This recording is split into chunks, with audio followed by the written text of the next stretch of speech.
তো কি অবস্থা আপনাদের? আমি মাত্রই আমার ফোনটাকে জোড়াতালি দিয়ে বাইরে থেকে আনলাম।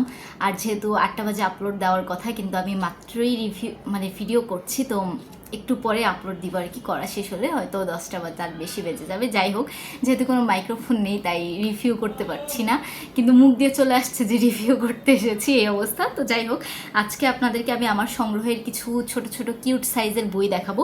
সবার আগে এটা দেখাই প্রেমের অনুকাব্য, যেখানে আসলে কোনো কাব্য নাই, কিচ্ছু নাই, কি যে লিখছে লেখক আমি নিজেও বুঝি না, কিন্তু সাইজটা অনেক কিউট, দেখতে সুন্দর, এই আর কি। এটা আমি গিফট পেয়েছিলাম। তারপরে হচ্ছে জীবন বসন্তের খোঁজে। এটা আসলে কোনো কবিতার বই না, কিছুই না।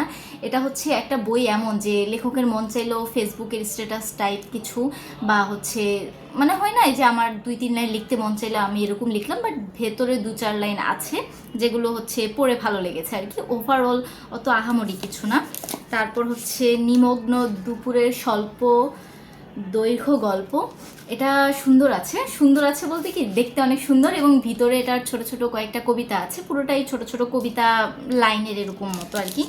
তারপর এটা হচ্ছে চৌধুরী শামসুল আরেফিনের, এটার নাম হচ্ছে নিষিদ্ধ সত্য। এটা হচ্ছে প্রবচন টাইপের বই, মানে এখানে অনেক কথাবার্তা লেখা হয়েছে ছোট ছোট করে আর কি। আমাদের মানে কি কি, যেমন হচ্ছে আমরা এখানে অনেক রকম কথা দেখতে পাই যে এদেশে এখন রাজনৈতিক নেতা হওয়ার পূর্ব শর্ত তেল মর্দন, মিথ্যা, মানুষ হত্যা ও মূর্খতা। তো এই বইটা কেমন বুঝতেই পারছেন, ছোট ছোট অনেকগুলো লাইন, সুন্দর আছে, ভালোই। তারপর হচ্ছে রকিব হাসানের লেখা 3 গোয়েন্দা। এটা এটা একটু বড় সাইজ। এটা এটা হচ্ছে সেবা প্রকাশনীর অনুমতি নিয়ে করা হয়েছে, আবার তাদের হচ্ছে একটা নতুন এডিশন এসেছে। এটা আমি উপহার পেয়েছিলাম একটা বুক শপ থেকে। তারপর দত্তা, এটা বাতিঘরের ধ্রুপদী সিরিজ। এই বইটার রিভিউ আমি করেছি, চমৎকার একটি বই, এটাও আমি উপহার পেয়েছিলাম। তারপর হচ্ছে এটা স্যান্ড কিংস। এটা হচ্ছে অনুবাদ করেছেন লুৎফুল কায়সার ভাইয়া। তো এই বইটা আমি এখনো পড়িনি, এটা আমি বইমেলা থেকে নিয়েছিলাম, শীঘ্রই পড়ব।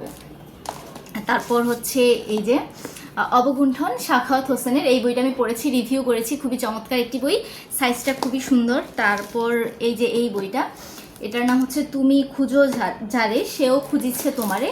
এই বইটা আমি হচ্ছে রিভিউ করেছিলাম, ভালো। এটা রুমিকে নিয়ে লেখা হয়েছে। যাই হোক, আমি পুরা ঘেমে টেমে আমার অবস্থা খারাপ। তারপর যে বইটা সেটা হচ্ছে দ্য গিভিং ট্রি। এটাও সুন্দর একটা সাইজ, ভেতরেও সুন্দর, ওয়াসি আহমেদের লেখা 14-15 লাইনের একটা বই। এটা নিয়ে আমি কথা বলেছিলাম, রিভিউ করেছিলাম। তারপর হচ্ছে মোহাম্মদ সজীব মিয়ার অদৃশ্য বন্ধন। এটাও একটা কবিতার বই, এখানে ছোট ছোট করে কবিতা লেখা হয়েছে। তারপর হচ্ছে জুলিয়া, রোকেয়া আশার জুলিয়া। এই বইটা আমি এখনও পড়িনি, এটা বিজয় বইমেলা থেকে নিয়েছিলাম, আশা করি পড়বো। তারপর হচ্ছে আমার পছন্দের ইরকু।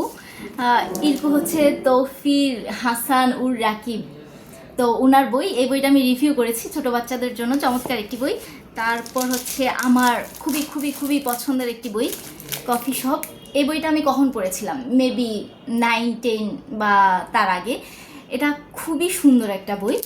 এটার 3জন লেখক লিখেছেন, সামারা তিন্নি, কৃষ্ণকুমার গুপ্ত, হাফিজুর রহমান রিক। কিন্তু আপনার পড়ে কোনোভাবে মনে হবে না যে এটা 3জন লেখক লিখেছেন, মনে হবে একজনের লেখাই পড়ছেন। তারপর হচ্ছে এটা তাসনিয়া আহমেদের শহরের উষ্ণতম দিনে। এই বইটাও আমি পড়েছিলাম। তারপর হচ্ছে তখন মানে আমার সংগ্রহে ছিল না এতদিন, পড়েছিলাম কীভাবে জানি, কারো থেকে ধার নিয়ে পড়েছিলাম, আবার সংগ্রহ করেছি। তো এটার আসলে প্যাকিংটা এখনও খোলা হয়নি। এইটার প্রচ্ছদটা খুবই সুন্দর।